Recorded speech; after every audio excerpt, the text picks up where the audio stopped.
تخيل معايا اعلان عبقري جدا بس الناس كرهها في نفس الوقت. بس ليه الاعلان ده عبقري اصلا؟ اعمل كوبايه شاي وتعالى اقول لك. اللي هتشوفه النهارده ده مش مجرد اعلان، ده ستايل لو كمل السوق كله هيقلده قدام.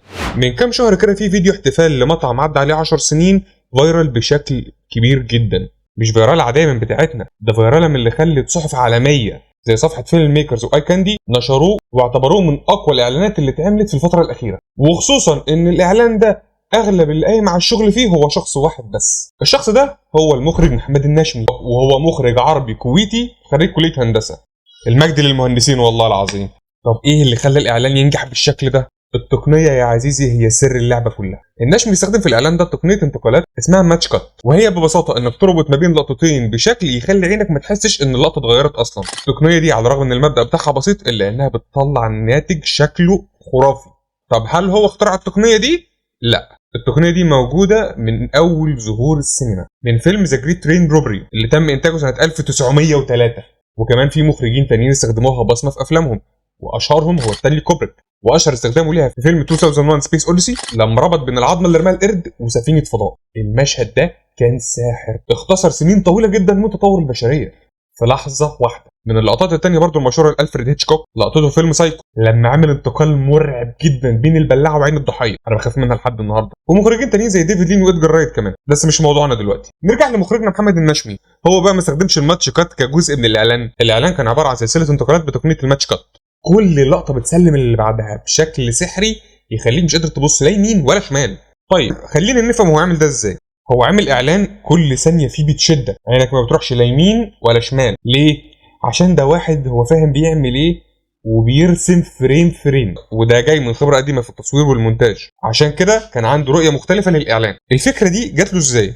ذكر في بودكاست ان الفكره دي كانت عنده اصلا من قبل الاعلان بسنين طويله، وكان مستني ليها الكلاينت المناسب. ولما الكلاينت المناسب جه الاعلان اخذ تحضير شهر ونص ويمكن اكتر شويه كمان، على الرغم من ان تصويره الفعلي اخذ 5 ايام فقط لا غير. ليه كل ده؟ ببساطه المخرج هنا اعتمد على الساوند ديزاين وبدا يرسم عليه ايقاع الاعلان، وبدا يرسم عليها فريم فريم، لان التقنيه دي بتعتمد على تماثل الفريمات. الكومبوزيشن بيبقى حوالي 95% متماثل، ولازم يبقى في عنصر ثابت ما بين الفريمين، وده بيخلي المشاهد مش حاسس بغربه لما يتنقل من مشهد لمشهد. هنا المشاهد بتبقى عينه مركزه على عنصر واحد بس، فما بيحسش بغربه وهو عمال يتنقل، بس مخه شغال بيترجم الكومبوزيشن ده.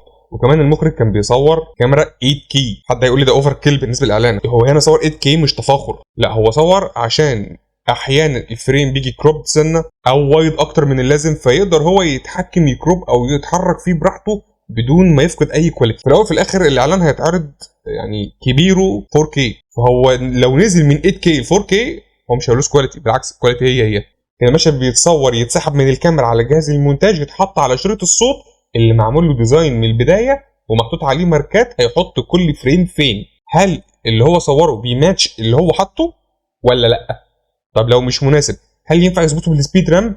هو صرح ان هو فعلا في كذا مشهد اتظبط بسبيد رام. طب لو المشهد مش بيفت ان مع اللي هو عايزه بيعيده تاني مع تصحيح الخطا. ده بيخلي مفيش مجال للمفاجآت في غرفه المونتاج، وده بيبين لك قد ايه احنا قدام مخرج فاهم ومش بيسيب حاجه للظروف، وده يخليه قادم وبقوه كبيره جدا جدا جدا جدا. ولكن زي ما الدنيا عودتنا يا صديقي مفيش حاجه بتكمل حلو للاخر. مع انتشار الاعلان ونجاحه الرهيب ظهر الاتجاه النقدي للاعلان. لو دخلت على الفيديوهات المتشهره للاعلان هتلاقي كومنت زي ده وده وده وغيرهم كتير. طب مين معاه حق؟ هل اللي بيقول الاعلان عبقري معاه حق ولا اللي بيقول مش فاهم معاه حق؟ صدقني لو قلت لك محدش غلطان. الاعلان ده موجه لفئه معينه من الناس، لانه ببساطه بيحتفل بتاريخ مطعم من مطاعم الفاين دايننج، وانه مر عليه 10 سنين. وفاين دايننج احنا بنتارجت الاي ليفل كلاينت اللي بيهمهم التجربه، شكل المكان، اللكجري، على العكس تماما لما تعمل اعلان لمطعم مشاوي. الرساله هنا هتختلف جدا. ويا سلام لو بنعمل اعلان لمطعم اكل حرش، صباح الفل احنا رحنا في حته ثانيه خالص. لان ببساطه كل براند له جمهور، وكل جمهور له رؤيه وله متطلبات. فلما يجي مثلا الاعلان ده قدامي وانا واحد عمري في حياتي ما رحت مطعم فاين دايننج، ناهيك ان اصلا في كتير ما يعرفوش يعني ايه فاين دايننج، فطبيعي ان هشوف الاعلان احس بالغربه. ايه ده؟ انا مش فاهم حاجه، الاعلان ده بيقول ايه؟ ايه المشاهد دي كلها؟ ما فهمش حاجه. عشان كل ده انا بقول لك الاعلان ناجح بنسبه 100%، والناس دي برضه معاها حق. طب مين اللي غلطان هنا؟ الخوارزميات اللي انت لو نزلت عملت لايك للفيديو ده دلوقتي هتزق الفيديو وتخليه يجيب مشاهدات. خلي الجدع معايا وزق الخوارزميات معايا. الخوارزميات في الاول وفي الاخر بتبص لكل فيديو على انه قطعه محتوى محتاجه تجيب اكبر عدد من المشاهدات ممكن، فطالما عاجب الناس هتفضل تزقه فيظهر لناس اكتر والناس تعلق، سلب او ايجاب بالنسبه لهم مشاهدات فهتزقه. طيب بعد ده كله هل لما اجي اعمل اعلان اعمل حساب كل انواع الجماهير؟ هقول لك لا طبعا، انت كده بتضرب نفسك بالنار في رجلك، لانك لا شعوريا هتخسر العميل الحقيقي اللي انت اصلا بتعمل الاعلان عشان تكسبه، فهيتحول الاعلان بتاعك لمجرد فيديو عليه شويه ارقام لا اكتر ولا اقل. عشان كده بقول لك لازم تعرف جمهورك بيفكر ازاي وعايز ايه عشان تعرف توجه له الرساله الصح. اما الكومنتات السلبيه فدي ضريبه انا شخصيا مستعد ادفعها، تيجي لي الفرصه بس اعمل اعلان وانا هبهركم. بس يا سيدي لو انت لسه مكمل لحد دلوقتي يا ريت تعمل سبسكرايب او فولو واللايك للفيديو وشير مع حبايبك. لو عندك اعلان عاجبك او مش عاجبك وحابب نحلله اكتبه في كومنت. انا محمد محمود وده برنامج الناقد الاعلاني. سلام.